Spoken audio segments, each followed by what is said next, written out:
Hare Krishna. Hare Krishna. Hare Krishna Mataji's. Can you hear me? Yes, I'm having some problems. Can you see my screen?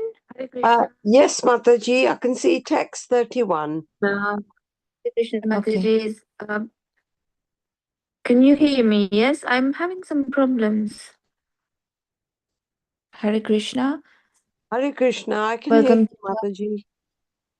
We can hear Thank you, you. Mataji. Welcome. Yes. Tonight we have Veena Mataji reciting in English and Shubhada Mataji reciting in Sanskrit. And we will be reciting Srimad Bhagavatam, Canto 3, Chapter 25, verses from 31 to 44. So, Subhita Mataji, when you're ready, please, you can start with invocations. Hare Krishna. Hare Krishna. Sorry, what's the invocations? Om Namo Bhagavate Vasudevaya 3 times. Yeah. And, okay, thank you, Mataji. Om Namo Bhagavate Vasudevaya. Om Namo Bhagavate Vasudevaya. Om Namo Bhagavate Vasudevaya. Text 31. Sri Maitreya said, after hearing the statement of his mother, Kapila could understand her purpose, and he became compassionate towards her because of being born of her body. He described the Sankhya system of philosophy, which is a combination of devotional service and mystic realization, as received by disciplic succession. Hare Krishna, sorry to interrupt. Could Shubhada Mataji please recite the Sanskrit first, please? Thank you. Thank you, Veena Sure. Mataji. Text 32. Shall I start from text 32, Mataji? From 31, please. Thank you. Okay, can you scroll up then? Sorry, I can read Sanskrit actually, not English one. Thank you. Hare Krishna. Text 31. Maitreya Uvacha Viditvartha Kapilo Maturittham Jatasneho Yatra Tanvabhijataha Tattvanyanyam Yatra Vadanti Sankyam Rovacha Vai Bhakti Vitana Yogam. Veena Mataji, please, in Yeah. English again. Thank you. Text 31. Sri Maitreya said, after hearing the statement of his mother, Kapila could understand her purpose, and he became compassionate towards her because of being born of her body. He described the Sankhya system of philosophy, which is a combination of devotional service and mystic realization, as received by disciplic succession. Text 32. Shri Bhagavan Uvacha. Sorry, Mataji. Okay, yeah. Shri Bhagavan Uvacha. Devanam Gunalinganam Anushravika Karmanam Sattva Evaika Manaso Vrittihi Swabhavikituya Animitta Bhagavati Bhaktihi Siddher Kariyasi.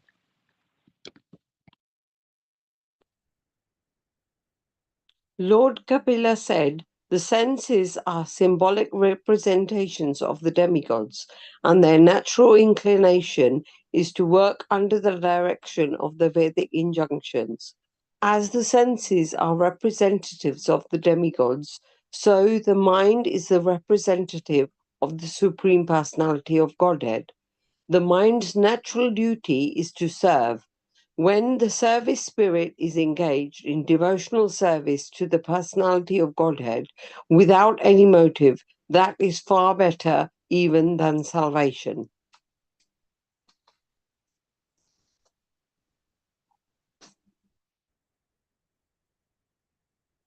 Text 33. Jarayatyashu yakosham nigirnam analo yatha. Bhakti devotional service dissolves the subtle body of the living entity without separate effort, just as fire in the stomach digests all that we eat. Text 34. Naikatmatam me spruhayanti ke Naikatmatam me spruhayanti kechin matpada seva virata madihaha ye nyonyato bhagavataha prasaccha sabhajayante mama paurushani. A pure devotee who is attached to the activities of devotional service and who always engages in the service of my lotus feet never desires to become one with me. Such a devotee who is unflinchingly engaged always glorifies my pastimes and activities.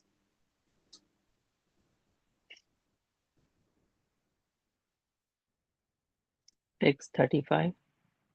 Pashyanti te me ruchiranyamba santaha prasannavaktrarunalochanani रूपाणि दिव्यानि वरप्रदानि साकं वाचं स्पृहणीयां वदन्ति.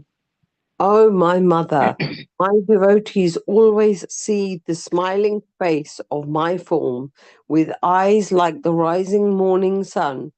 They like to see my various transcendental forms, which are all benevolent, and they also talk favorably with me.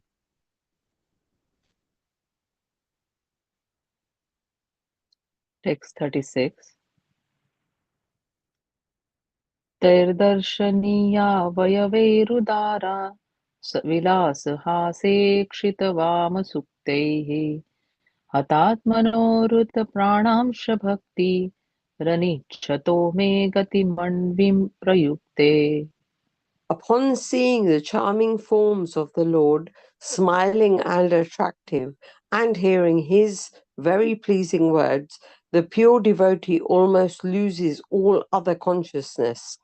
His senses are freed from all other engagements, and he becomes absorbed in devotional service.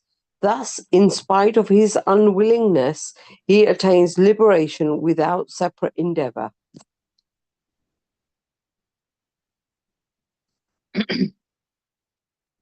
Text 37. अथो विभूति मम my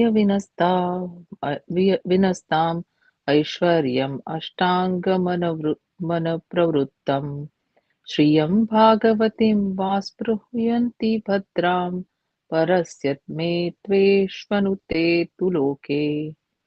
Thus, because he is completely absorbed in thought of me, the devotee does not desire even the highest benediction obtainable in the upper planetary systems, including Satyaloka. He does not desire the 8 material perfections obtained from mystic yoga, nor does he desire to be elevated to the kingdom of God. Yet, even without desiring them, the devotee enjoys, even in this life, all the offered benedictions. Text 38. न कर्हि चिन्मत्पराः शान्तरूपे नक्षन्ति no मे निमिषो लेलिहेतिः येषामहं प्रिय आत्मा सुतश्च सखा गुरुः सुहृदो दैवमिष्टम्. The Lord continued, "My dear mother, devotees who receive such transcendental opulences are never bereft of them. Neither weapons nor the change of time can destroy such opulences. Because the devotees accept me as their friend, their relative, their son, preceptor, benefactor, and supreme deity, they cannot be deprived of their possessions at any time." Text 39 to 40. Imam lokam tathaivam umatmana prabhu yayinam atmana manucheyeh ये चेह ये रायः पशवो गुहाः विसृज्य सर्वान् अन्यांश्च मामेवं विश्वतो मुखं भजन्त्यनन्यया भक्त्या तान् मृत्योरपतिपारये. Thus, the devotee who worships me, the all-pervading Lord of the universe, in unflinching devotional service, gives up all aspirations to be promoted to heavenly planets or to become happy in this world with wealth, children, cattle, home, or anything in relationship with the body. I take him to the other side of birth and death. Text 41. नान्यत्र मद्भगवतः प्रधानपुरुषेश्वरात् आत्मनः सर्वभूतानां भयं तीव्रं निवर्तते. The terrible fear of birth and death can never be forsaken by anyone who resorts to any shelter other than myself, for I am the Almighty Lord, the Supreme Personality of Godhead, the original source of all creation, and also the supreme source of soul of all souls.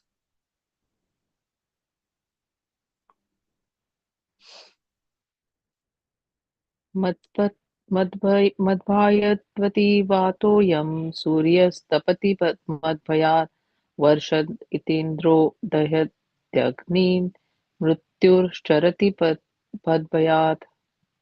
It is because of my supremacy that the wind blows out of fear of me.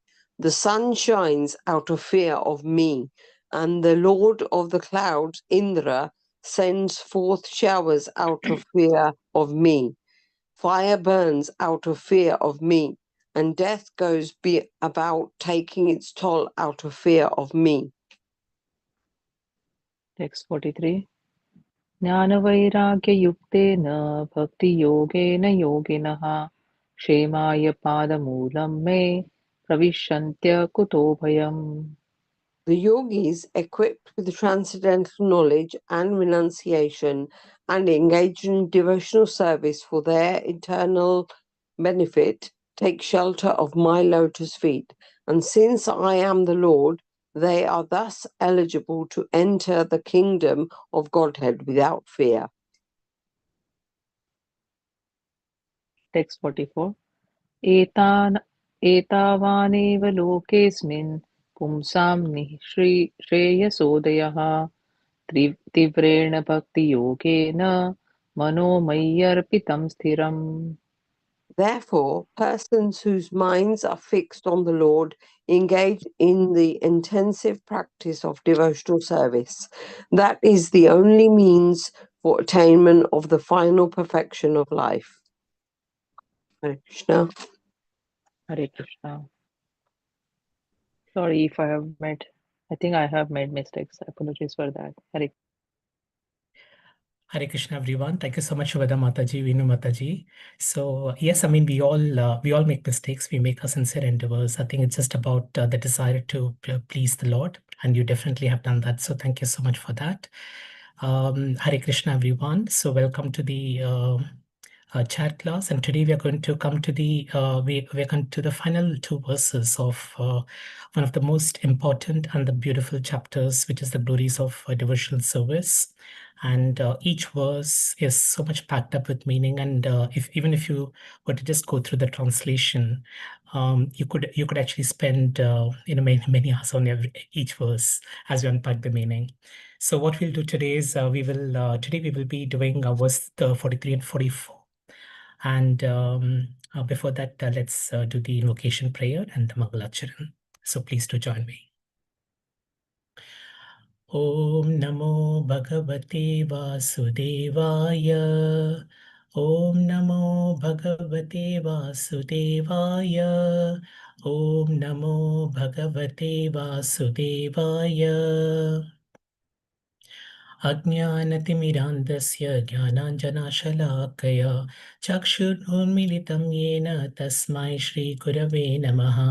श्रीचैतन्यमनोभीष्टं स्थापितं येन भूतले स्वयं रूपा कदा मह्यं ददाति स्वपदान्तिकं।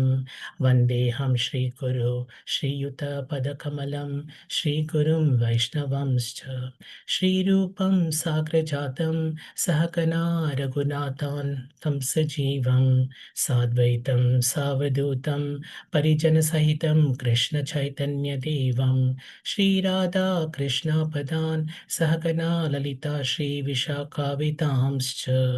हे कृष्णा करुणा सिन्धु दीनबन्धो जगत्पते गोपेशा गोपिकान्ता Radhakanta नमोऽस्तुते।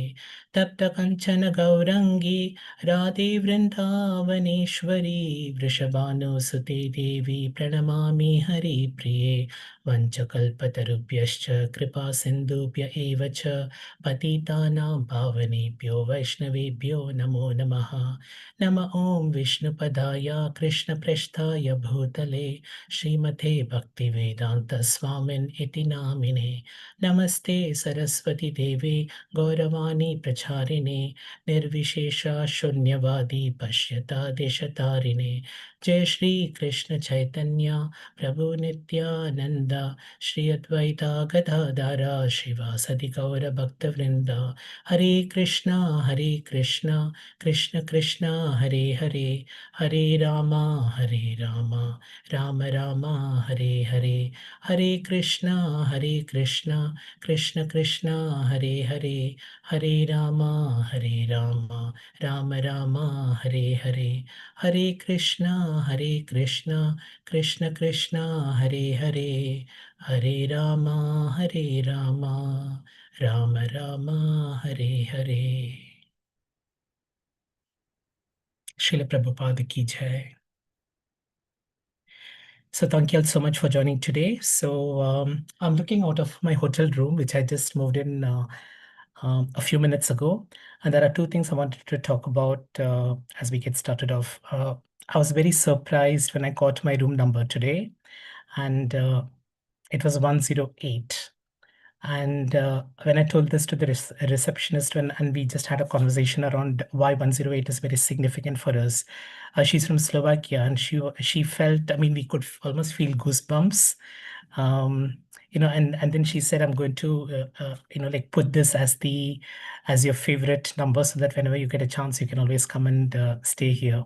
So that was quite auspicious. And then as I look out at the moon, and we are we'll be celebrating Gaura Purnima soon. It also reminds me of a few years ago when when I went with 3 devotees in Sweden to Amvik. I don't know if you have been to Amvik. It's this beautiful Hare Krishna community. There are about 300 families, and it's on the outskirts of Stockholm. And we stayed there for a few days, and I recall the first. So it's the Panchatattva. That's the first time I saw, all the deities, and the first time I saw it was so enchanting. And then I had not really prepared myself, for seeing anything like this before. So it was really very blissful, and then of course, the entire 3 days was really blissful. That's when I, got my, japa beads, for the first time. And since then, this, path of devotional service is something that has really, like helped me stay very sane, stay very grounded in all these, like as you go through the vicissitudes of life. And that's really what Lord Kapila is speaking about in this, because he speaks about the glories of devotional service. And as we heard today, in the translation of the verses, there is so much of confidence that he gives us in terms of what we can achieve as a pure devotee. And if we can, just meditate on each of the verses, like in our own real time, it can be very, very blissful, because it can help you to have some reflections as we go along. So let's see where we are now. So we started off with Kadama Muni going to the forest, and Devahuti and and Lord Kapila are in Bindu Sarovar.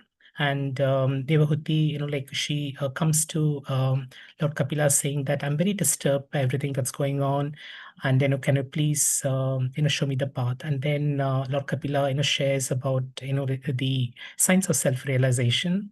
And then somewhere in the middle, Devahuti also says, can you please tell me what is the best path for me to come to your lotus feet? And Lord Kapila explains this in in very simple language that all of us can understand. Um, uh, because they're all it's simple but not easy. And the key thing is you need to have a desire to learn. And once you have the desire to learn, and once you have the divya drishti to look inward towards the Paramatma, and ask him to help understand this knowledge, uh, it becomes it becomes a bit easier. So each time you go through these passages, you will see that there will be lots of new reflections that you can come. So it's not about so when you read any book which is material, which is of this world, the more you read, if you read once, okay, you get very interested. If you read a second time, it might lose a little bit of its its uniqueness, and by the time you read like a few times, you get really bored. But with spiritual books, and with the wisdom of that Lord Kapila and everyone, all the great personalities, um, you can just keep going again and again and again. So as Kesha Swami says, so learning, if you really are doing a spiritual path, really goes something like this. It's like a straight line, and at some point it will dip, because there is only so much that you can learn. But when it comes to spiritual knowledge, it's really starting off like maybe at a very broad level, and then it keeps going in a very spiral way till you come to the essence. And as we read this chapter, it's good to really understand what is that essence. What is it that Lord Kapila is saying? What is it what is it that he's saying about being a pure devotee? And a lot of it is very, very reassuring for us to say that we are on the right path. So just before in text 42, I'll probably just make a reference to text 41 as well. For text 45, Lord Kapila says that the terrible fear of birth and death can never be forsaken by anyone who resorts to any shelter other than myself, for I'm the Almighty God, Lord, and the original source of all creation. So clearly, birth and death are such important, like milestones in our lives. And whenever we think of, like our impending death, because we don't really know when we are going to, like how long we have in this world. And when we see, the loss of a dear one, it can, create a lot of fear in us. And what Lord Kapila is saying is that as a pure devotee, um, a key quality that a devotee has is because they surrender themselves completely to the Lord, and they don't really feel this fear. And it comes from the from that total surrender to the Lord, and at the same time understanding that it's only the body that's really that we are just shedding a body, and then the spiritual soul continues on its journey. And the more we take to Krishna conscious activities, the more we do that, the more that we get that benefits in the next lifetime, if at all we have to come back to this world again. And then in text 42, he speaks about it is because of my supremacy that the wind blows out of fear of me, the sun shines out of fear of me, and the Lord of the clouds, Indra, sends forth showers out of fear of me. Fire burns out of fear of me, and death goes about taking its toll out of fear of me. So when we look at this, we can see that all the demigods, all those that govern Prakriti and the world that we live in, whether it's the wind, because if we don't have the wind, we'll not be able to breathe, and we'll all be dead in a matter of minutes. The sun, if the sun doesn't give its brilliant effulgence and comes out from the east and to the west, and the light and the warmth that it gives us, if Vishwasan is not doesn't share his benediction, then then we would all be dead. So, but then they do it out of fear of the Lord. Whether it's showers, and there are lots of villages. I'm sure you probably have seen in like movies and others that there is a lot of prayers that villagers give to the farmers give to the rain god, so that they because if there is a bountiful crop, then there is prosperity, and then there is harmony for everybody concerned, and then even fire and death. So you can see that all of these demigods are like act out of fear of me, which is the Lord. A devotee doesn't necessarily need to feel that fear. And I was listening to this talk yesterday, which was around, there was this, uh, I forget the name. I mean, the name doesn't come to me, but he's from the U.S. West Virginia. So he spent a number of years in the Hare Krishna temple. His father was a very like important personality, and Prabhupada's disciple as well. So he was talking about how for the last 30 years he has been he has dedicated his life to like Narasimha. So he's gone to Ahobilam. He was talking about some of his experiences there, and and he also spoke about how he came into in contact with like bears and others, and the way he was recounting his experience, one could feel that they were putting themselves into so much of physical danger, but they never ever had any harm done to them. And as he was talking, that I could not help feeling very like reassured that the Lord is always there to protect us. And because they were in some very difficult situations, and it could only be the divine hand who could have really helped them to come out of their of their circumstances. So a devotee doesn't and he was mentioning this, that he's traveled across the world, and he has met up with people of different faiths, and a lot of the faiths, they talk about fear of God. But a pure devotee doesn't necessarily fear God. What he does is, he loves, and our mood and the relationship that we build with, the Lord is very different from fear. So, and a good example of this is the gopis. The gopis were not very, were not educated in the scriptures. They were not scholars, but then all they wanted to do is to please Krishna, and that's the simplicity and the sincerity of that desire, what makes them some of the greatest devotees. And could we really have even an out of that, and put that in our heart's desire. And so it was quite interesting that many others, they think of God as being this person who's like out there, and instructing the world, and giving instructions, and the world follows. So while the Prakriti does fear the Lord, but the pure devotee doesn't fear the Lord. And that's where we'll move on to text 43 and 44, which wraps up this this beautiful chapter. And in this, what we are going to see is we are going to look at what is really the means of final perfection. And we may have many paths to come to realization, but what is the fastest and the most effective path is what we will learn in these two verses. So I'm going to share my screen.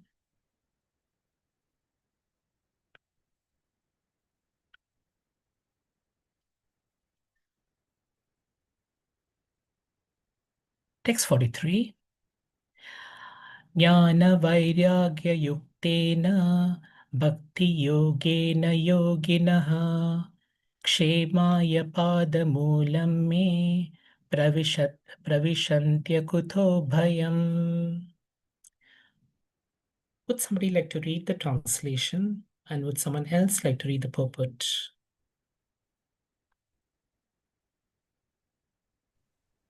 May I read, Prabhuji? Yes, Usha Mataji, please read the translation. Okay. The yogis equipped with transcendental knowledge and renunciation and engage in devotional service for their eternal benefit.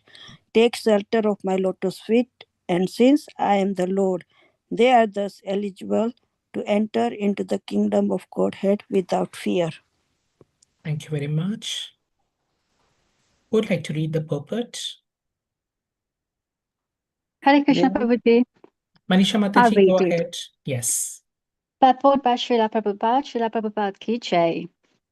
One who actually wants to be liberated from the entanglement of this material world and go back home, back to Godhead, is actually a mystic yogi. The words explicitly used here are yuktena bhakti yogina. Those yogis or mystics who engage in devotional service are the first-class yogis. The first-class yogis, as described in Bhagavad Gita, are those who are constantly thinking of the Lord, the Supreme Personality of Godhead, Krishna. These yogis are not without knowledge and renunciation. To become a bhakti yogi means to automatically attain knowledge and renunciation. That is the consequent result of bhakti yoga. In the Bhagavatam, first canto, second chapter, it is also confirmed that one who engages in the devotional service of Vasudeva Krishna has complete transcendental knowledge and renunciation, and there is no explanation for these attainments. Ahetuki, without reason, they come. Even if a person is completely illiterate, the transcendental knowledge of the scriptures is revealed unto him simply because of his engagement in devotional service. That is also stated in the Vedic literature. To anyone who has full faith in the Supreme Personality of Godhead and the spiritual master, all the import of the Vedic literatures is revealed. He does not have to seek separately. The yogis who engages in devotional service is full in knowledge and renunciation. If there is a lack of knowledge and renunciation, it is to be understood that one is not in full devotional service. The conclusion is that one cannot be sure of entrance into the spiritual realm. In either the impersonal Brahma Jyoti, effulgence of the Lord, or the Vaikuntha planets within the Brahman effulgence, unless he is surrendered onto the lotus feet of the Supreme Lord. The surrendered souls are called Akutobaya. They are doubtless and fearless, and the entrance into the spiritual kingdom is guaranteed. Hare Krishna Babuji, thank you. Hare Krishna. Thank you, Mataji. So that's such a beautiful purport and such a beautiful verse. So let's really try to explore, some of what like Lord Kapila says, and then what Prabhupada says. So here we we hear about different kinds of yogis, and that is a first-class yogi, and we have heard some of the qualities of the first-class yogi in the previous verses, and that gets continued. And then we also hear about different levels of realization. So do we know what are the 3 levels of realization? Hare Krishna Prabhuji. Is Brahman realization, Paramatma realization, and Bhagavan realization. Thank you so much, Rupa Mataji. Hare Yes. Krishna. Yeah, and so the first level of realization is the Brahman realization, and that's what is linked up to impersonalists. So they are still transcendentalists, and they will, like achieve, self-realization at some point. But it's not a very easy path. It's quite a difficult path because it's a path that's full of acquiring knowledge. And that means you need to go to the Vedic scriptures because you're taking a very philosophical path. So you need to acquire that particular knowledge. And that means you have to spend probably years and years of, like reading the scriptures, and then you also perform a lot of austerities. And and then they attain Brahma Jyoti or effulgence. But as Madhuri mentioned, it's not really but you still can fall down. and that's a big risk. So then all that effort that you've put, all the austerities that all the knowledge that you have really read is really not helpful, because it's not helping you to stay there. So there is no guarantee that you will stay there, because you could very well fall down, and we do have examples of that. Then the second like level of realization is the is the localized Paramatma, and yes, it's definitely at a higher level than the than the Brahma Jyoti. However, it's not as potent as the Bhagavan realization, which is what something that can inspire all of us. And when we really understand and realize God is very inconceivable. I mean, as he has mentioned in the Gita as well. And the total surrender really comes when we have the realization that the Bhagwan is the cause of all causes, and we're able to see that relationship between the spiritual entity and the Lord. And when that becomes very clear, there is a and when we get that divya drishti, where with the divine vision that's that's given to us by the knowledge, that's when we realize. And now what we're going to see here in this particular purport is also the ways by which we can acquire that knowledge, and whether it's worth spending all the time like studying and so many years the Vedic scriptures, and or whether there is a easier path, and we will just see that. So here what Lord Kapila is saying is that the yogis, who are the first class yogis, so they're equipped with the transcendental knowledge and renunciation. So it's and engaged in devotional service. So there are really three aspects to this. So one is transcendental knowledge, which is spiritual knowledge. It's not the knowledge of that we learn in university.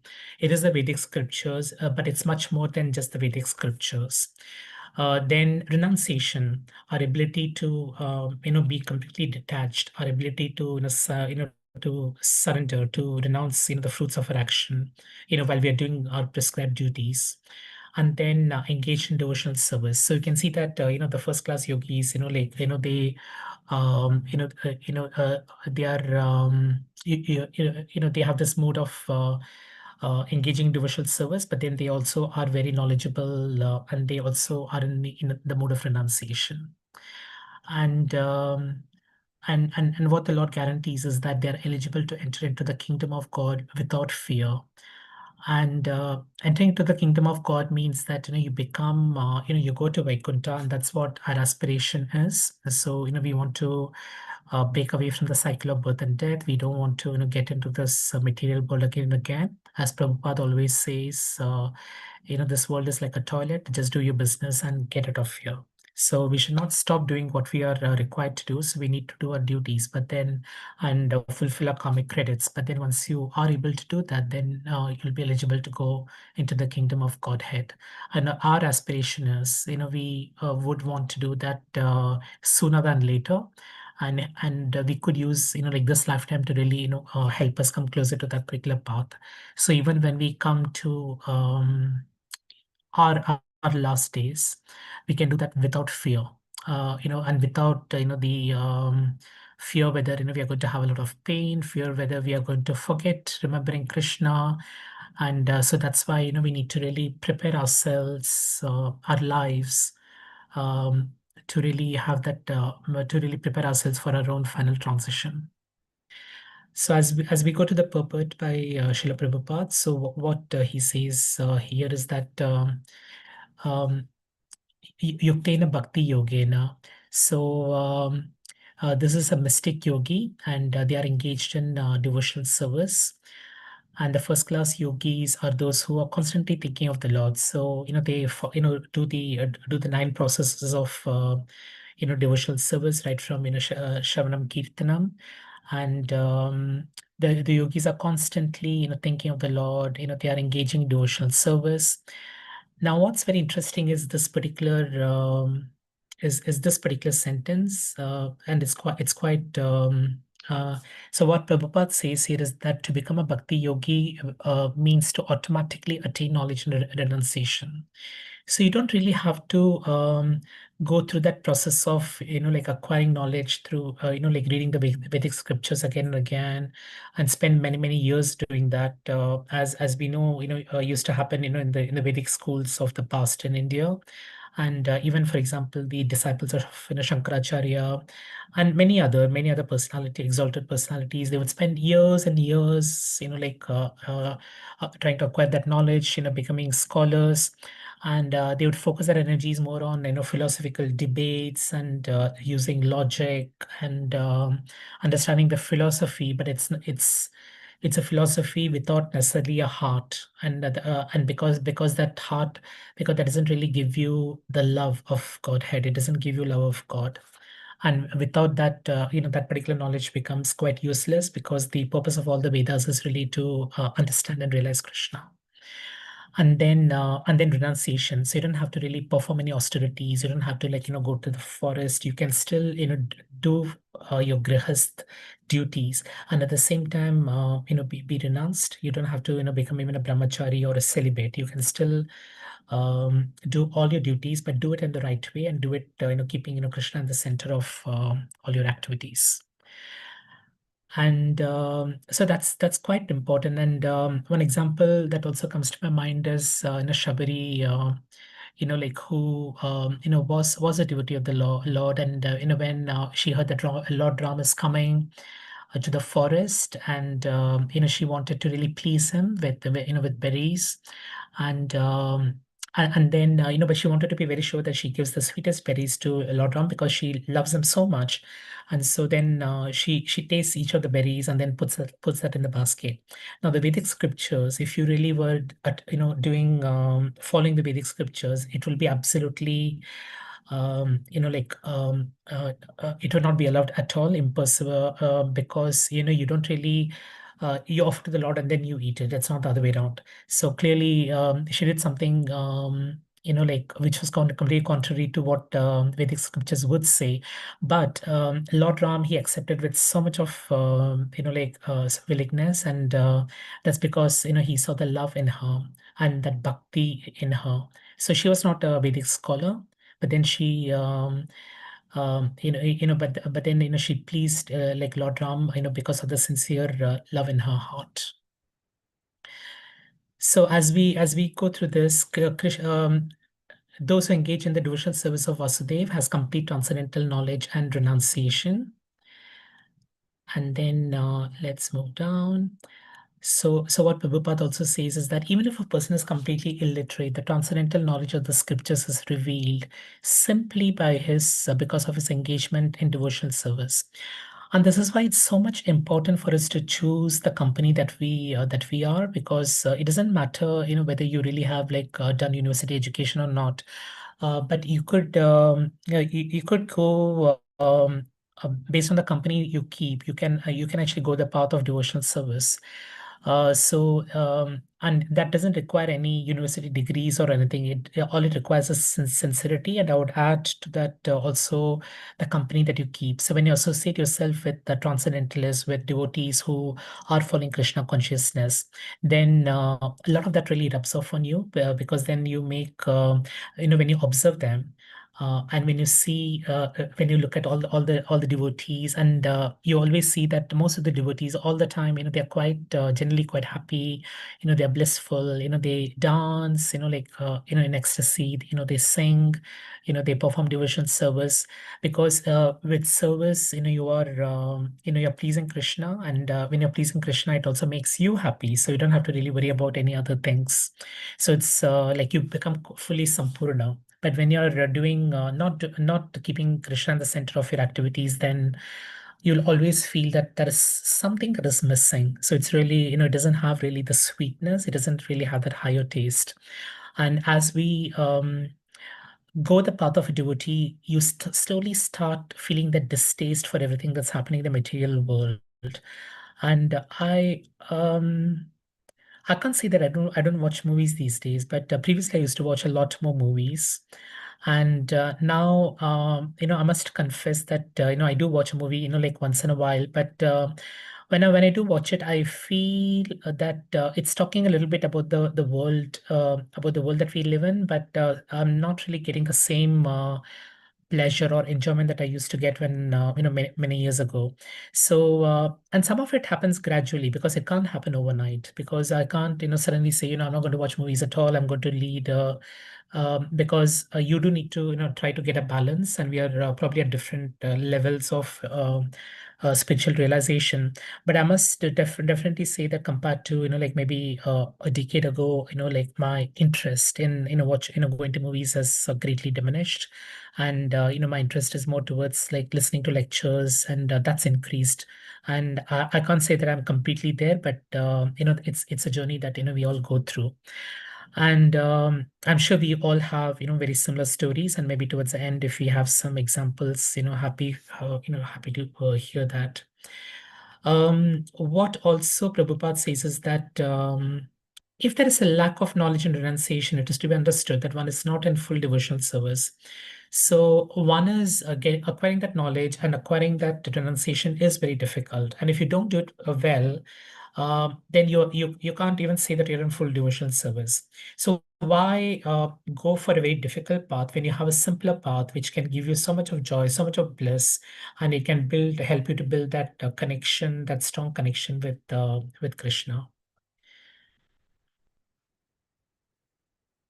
Any thoughts on this? And then of course towards the end, Prabhupada talks about Akuto Bhaya, and these are the surrendered souls. So like in chapter 18, what Krishna says is Sarva Dharman Parityajya Mamekam Sharanam Vraja. So he says that in the end, like don't abandon all religion, and then just come to me, so I will deliver you from all your sins. And that guarantee, if we can even remember a little, sometimes during the day, then we can also like make choices in our in our activities. We can also bring Krishna closer to like remember him as much during the day as possible. And when we do that, the quality of these surrendered souls are that they're doubtless. They're doubtless because they are fully confident that the Lord will take care of them.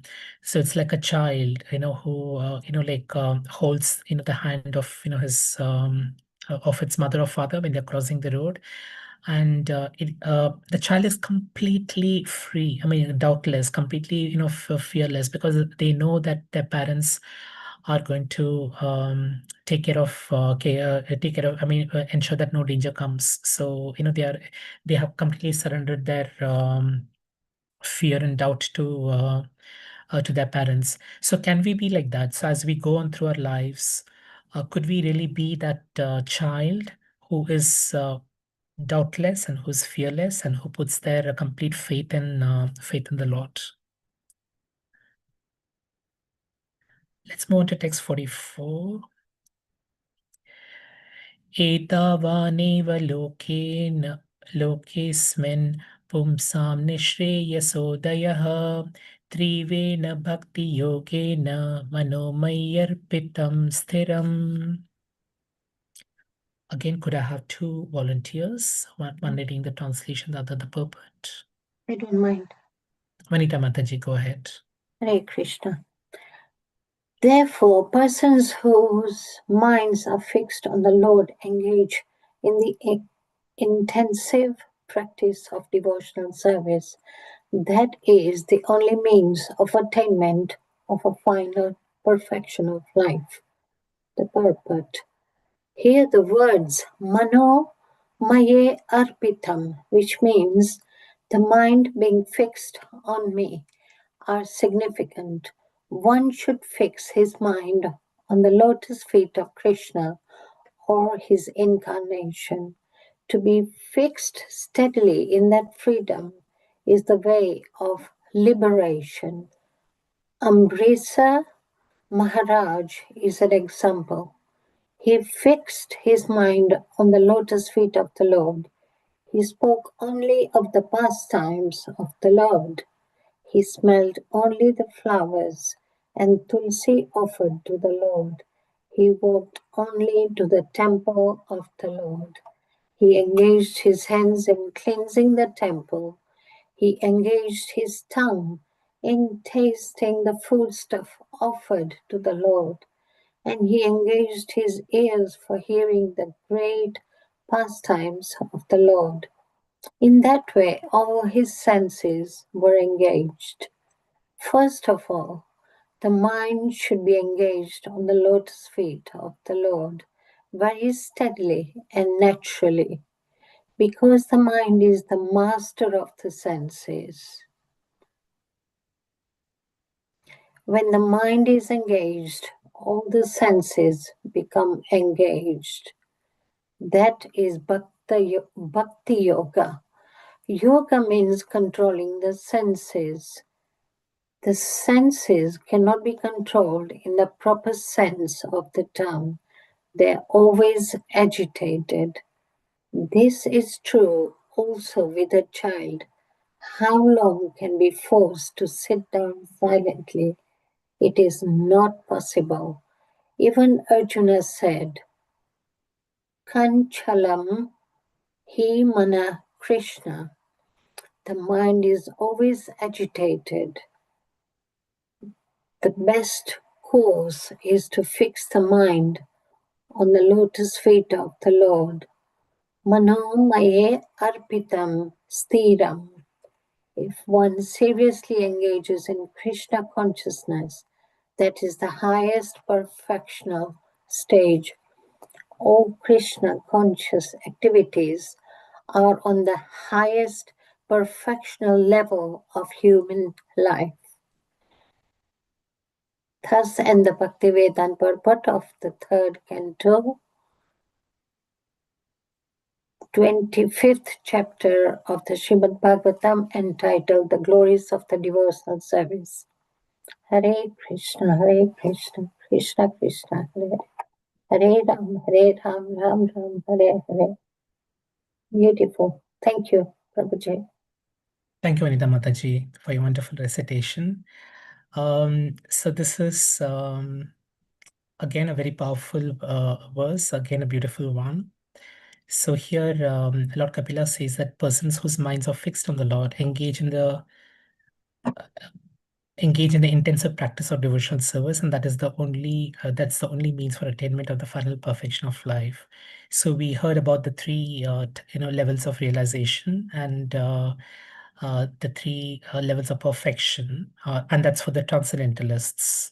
So but for you to really attain the final perfection of life, it's the only path is Bhakti Yoga, which is fixing your minds on the Lord. So let's unpack this a little bit more. And here Prabhupada in his purport speaks about what comes naturally to our senses and what comes naturally to our mind.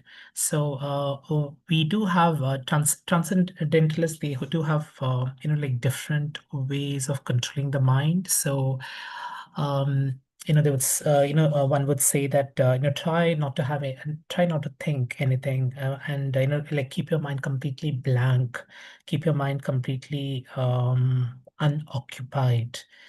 Or you could say that the senses, like stop doing anything at all. So try not to like smell or or do anything. Do not really use the senses. And both are not very natural, because the senses like do need some activity. They do need an object. And the question is because they have to perform their activities, because they have a certain quality. So eyes will see, ears will hear, like skin, I mean, you will feel the touch. So those things will always be there, and it's difficult not to like let them be the natural self. And similarly, you can't tell a mind to be completely still of thoughts, because it's like telling a river stop flowing.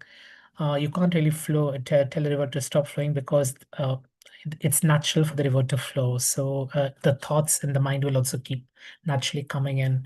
But the what Prabhupada says here is that let's really channelize our attention. Let's divert our senses towards doing Krishna conscious activities. And but before that, let's also start directing our thoughts towards Krishna, or towards like listening to his pastimes, doing a devotional service, getting engaged in some of in the various activities of devotional service that we have.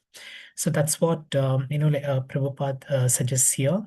So the words mano mayarpitam, the mind being fixed on me, and you'll find that Krishna says not just Lord Kapila says here, but then Krishna also says this a lot in the Bhagavad Gita.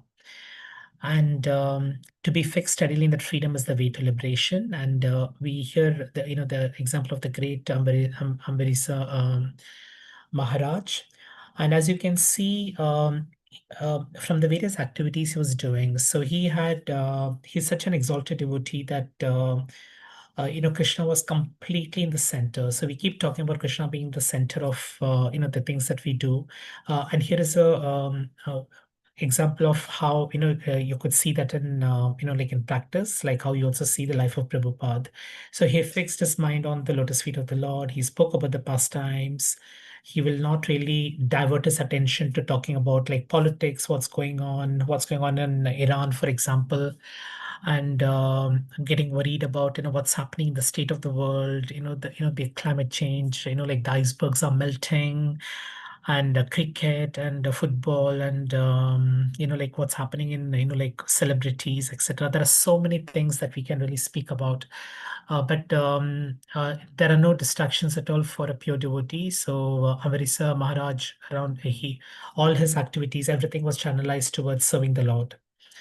And while he was doing that, Prabhupada says here very, very, this is quite an important one, which is all his senses were engaged. So it's very essential that your senses have to be engaged. You can't live in this, you can't allow your senses not to be engaged, or live in this state of inaction, because that's not natural for us.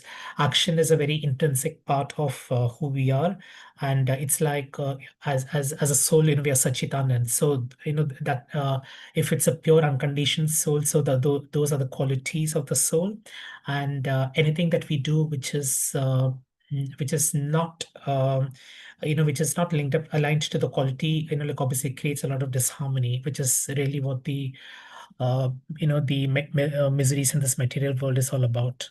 So how can we direct? So the question for us is, how can we direct our senses as much as possible towards Krishna? So when you wake up in the morning, like chanting, for example, doing deity worship, listening to lectures, Prabhupada's talks, reading books, reading the Gita, reading the Srimad Bhagavatam, all of this means that, whether it's our ears, eyes, smell, everything, is getting really engaged in the service of Krishna.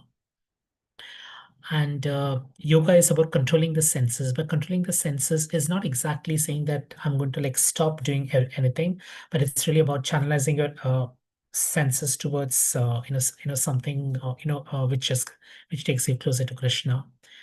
And as we go on, the best course is to fix the mind on the lotus feet of the Lord. Now, this doesn't come like it may not come easily right at the start. However, as we start developing the higher taste that we spoke about, we'll slowly start doing activities which are more Krishna conscious. And as we do that, we start developing the higher taste, and then we want to do more of that, and then we start developing even more higher taste. So it's a very gradual process of attaining that perfection. However, once we do that, and once we have that sincere desire in our heart that that we really want to come closer to Krishna, then He will make it happen for us. So and with that, we will if we really perform all the Krishna conscious activities, they'll help you to reach the highest perfection level of human life. So given where we are in our journey, we may reach a certain level in our current life, and if we still need to come, we can come. But when we come in the next like lifetime, then Krishna will like as he said in the Gita, you will your spiritual activities will definitely like be there'll be benefit, and you'll see that benefit when you are born in a aristocratic family, or a Brahmin family, or a family that's God loving. So then you can continue with your activities there. So the best step is to start now, and have the desire to kind of keep continuing the path that you have taken. So that really wraps up these two verses, and also this chapter where like Lord Kapila like explains the Sankhya philosophy, and how he says that the Bhakti Yoga or the Bhakti Marg is the supreme, and it's the one where which is pretty guaranteed. And once you acquire the qualities like of a pure devotee, of humility, about surrender, about performing devotional service, then you will attain the kingdom of God.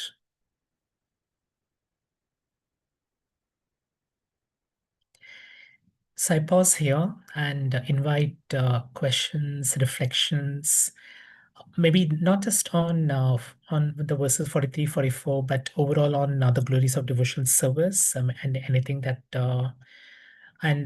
please feel free to share anything of your personal experience as well. Hare Krishna, Prabhuji. Hare Krishna. Wishing you and everyone a very happy Gaura Purnima. Thank you very much for the nice class. Where are you now at the moment, Prabhuji? I'm in Reading right now. I just walked in about an hour ago to my hotel.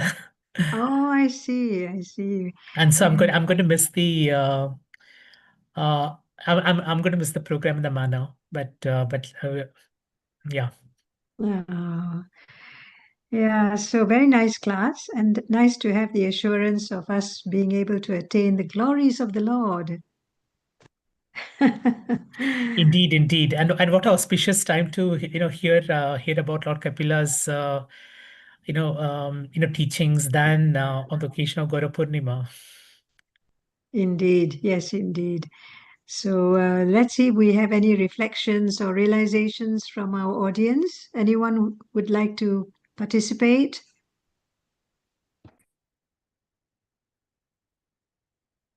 And you can also talk about how this is inspiring you to like move even forward, because we are on a very auspicious day where Chaitanya Mahaprabhu, he brought the Sankirtan movement to us. So and he's taken Bhakti Yoga. He's made the process so much more simple, practical, something that we can do as a grihas. We don't have to live in ashram. We can continue to do our duties at the same time, like do activities which are Krishna conscious. So we are really blessed and very very grateful to have Mahaprabhu's like teachings, and his like his inspiration to to serve the Lord. So any reflections, anything at all?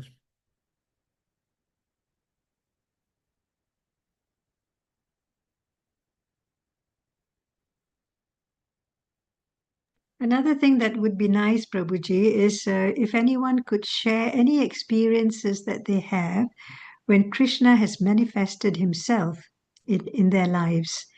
We talk about Krishna manifesting himself, but I'm sure many of us have personal experiences whereby it has happened, and you can only put it down to Krishna being there for us. I have instances, and I know, and I'm assured that Krishna has helped me many times. Yeah. Shri Krishna Mataji, can I put you on the spot and can I invite you to share? Because I know you have lots of examples, and maybe we can, once you share, then, I hope, a couple of other devotees feel inspired to share their stories as well. One instance that comes to my mind is, in fact, today. Today I was out and about, and I really needed to get to a certain place on time.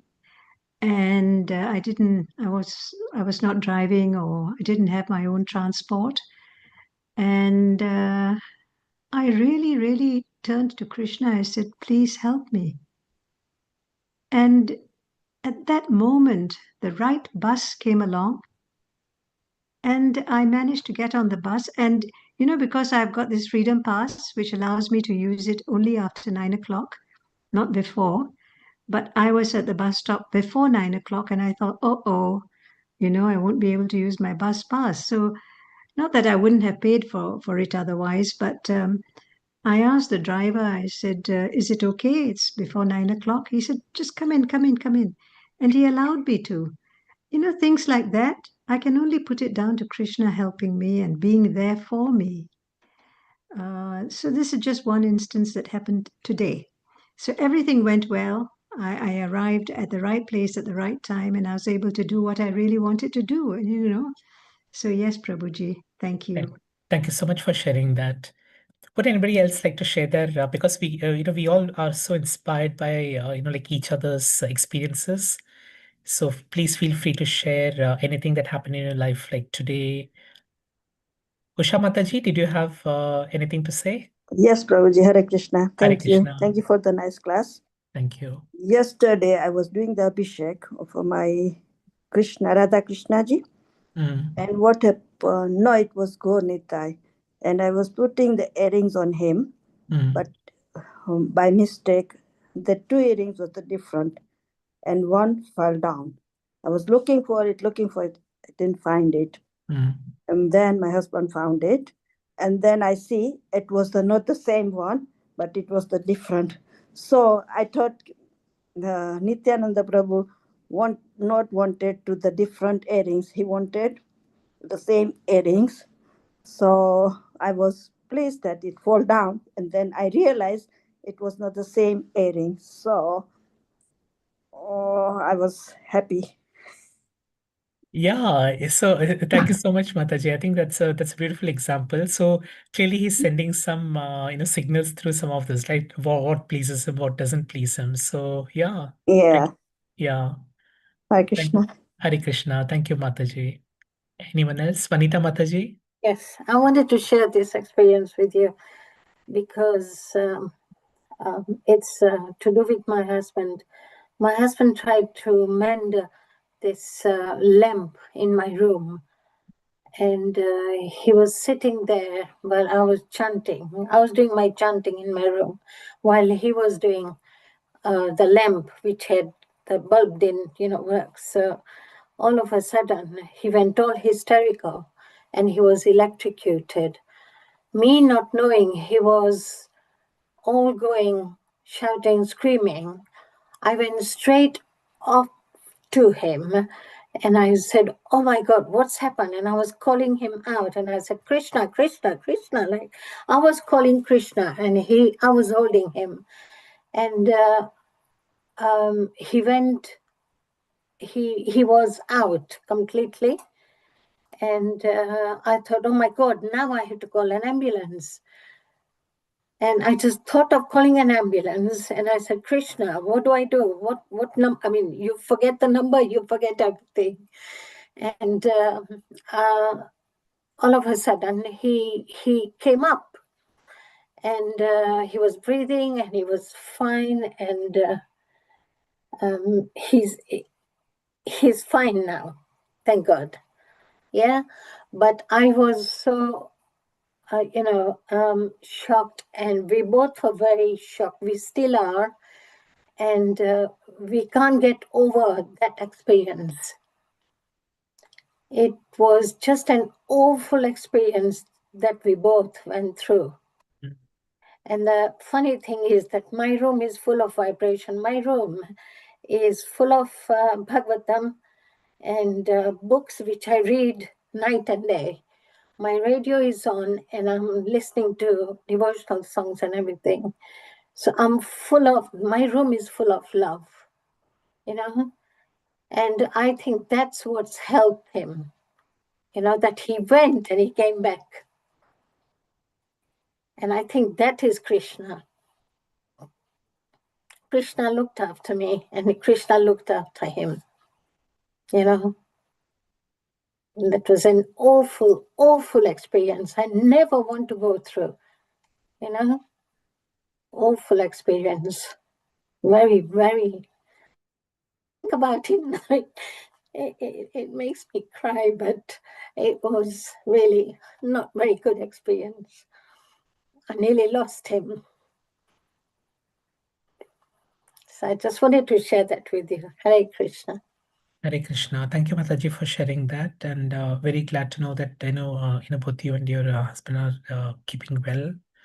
Yes, definitely. It looks like you have this beautiful, spiritual sacred space, and there's a lot of spiritual energy there, and definitely there would have been Yes. some Oh, of that. Yeah, that would have yes. helped. Yeah, absolutely. Yes. Yeah. So thank you so much for sharing that. And on that note, maybe we can wrap up today's session. And maybe Shiji Kushari Mataji, would you like to do the final prayers? With pleasure, Prabhuji. Thank you so Thank you. much. And thank you all for sharing your experiences as well. It brings tears to our eyes how much Krishna loves us, and he's always there for us, anytime, day or night. Just have faith and keep up with the faith. Thank you for sharing, everyone. Hare Krishna. Vanchakalpatarubhyascha kripa sindhubhya eva cha patitanam pavanebhyo vaishnavebhyo namo namaha. Anantakoti Vaishnavrinda ki jai. Srila Prabhupada ki jai. Srimad Bhagavatam ki jai. All glories to the assembled devotees. Hare Krishna. All Hare glories to the Krishna. assembled devotees. Thank you so much. Thank you so much for joining today. Have a blissful evening, and please continue to get a higher taste of the glories of devotional service. It's a chapter that you can keep coming again and again. So feel free to read that, especially when you feel a little down. Just pick maybe a verse from the glories of devotional service, and Lord Kapila's teachings will inspire you. So have a blissful evening ahead. Thank you. Hare Hare Krishna. Krishna. Thank Hare you, Krishna. Prabhuji. Hare Krishna, everyone. Hare Krishna.